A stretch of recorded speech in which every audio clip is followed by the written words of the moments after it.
Bien, on a commencé par tenter de me salir avec l'affaire de la garde de mon fils.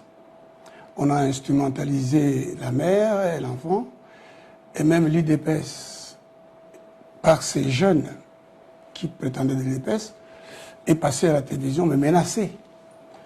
On a jeté le discrédit sur le nom, mais on ne peut pas salir le nom de Théodore Ngoï, qui ne connaît pas mon parcours dans le pays ici, qui ne sait pas que j'ai refusé le pouvoir qui m'était proposé, non seulement par le pouvoir de Joseph Kabila en personne qui me le demandait, et même par le président Tshisekedi.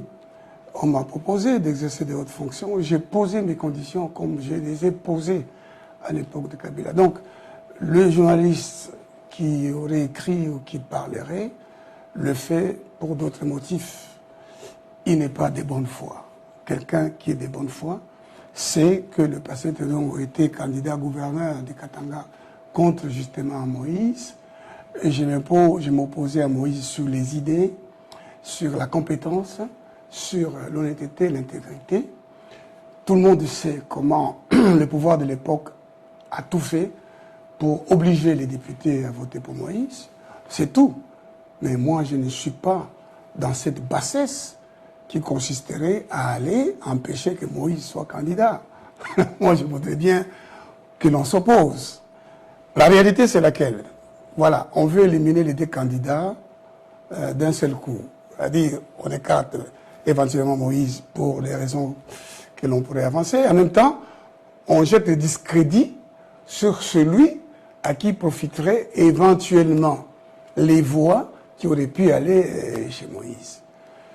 Je ne pense pas que ce soit les gens de Moïse, même si je sais que le journaliste qui parle sans vergogne, alors qu'il sait qui je suis, qu'il sait que je suis un homme honnête dans ces pays, lorsque Tshisekedi est venu ici voir le groupe des candidats, dont j'étais le coordonnateur du collectif, et je lui ai dit que moi je ne pouvais pas retirer ma candidature à son profit, bien que je l'appréciais, parce que son père disait à Maman Marthe qui je suis.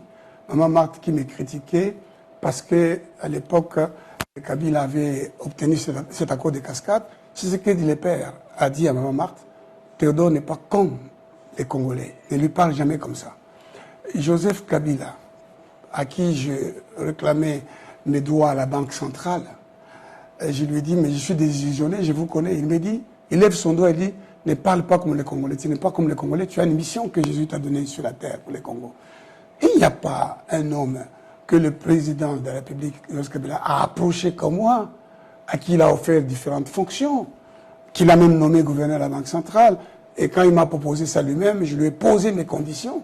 Parce que je ne suis pas un politicien, moi je suis un homme d'État. La plupart des candidats aujourd'hui ont été soit avec Kabila, soit avec Tshisekedi, soit avec celui-là. Ils ont peut-être exercé des fonctions, ils ont eu de l'argent, et c'est avec cet argent qu'ils veulent se présenter, qu'ils vont aller acheter les Congolais. Moi, je suis venu, que ce soit en 2018, parce qu'en 2005, on m'avait arrêté pour m'empêcher d'être candidat. En 2018, j'ai payé avec l'argent gagné. Quelqu'un m'a fait un prêt et je le lui ai rendu 2 ans après avec l'argent gagné comme avocat. Cette fois-ci, ma caution a été payée par ma banque, l'UBA. Donc, on peut retrouver à l'UBA les paiements qui ont été faits à l'avocat que je suis, par la Cour pénale internationale, par mes clients étrangers. C'est documenté, donc c'est retracé et c'est retraçable.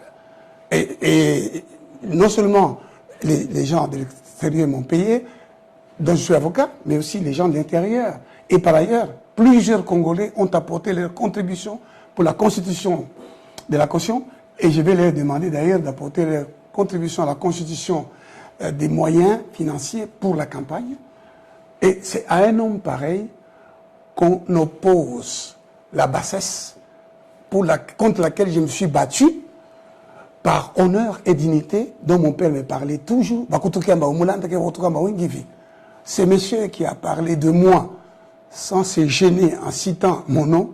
C'est très bien que Théodore Ngoï, seul le candidat qui va arrêter la destruction Et donc, il faut les détruire. On a essayé de me détruire en trafiquant une photo prise dans le bureau du Kadima, le président de la CENI, à sa demande.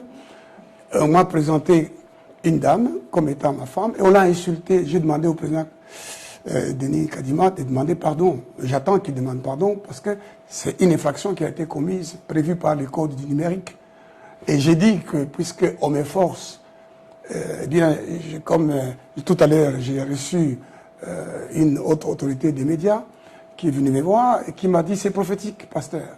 Oui, dans toutes les circonstances, nous qui sommes enfants de Dieu, nous voyons l'œuvre de Dieu.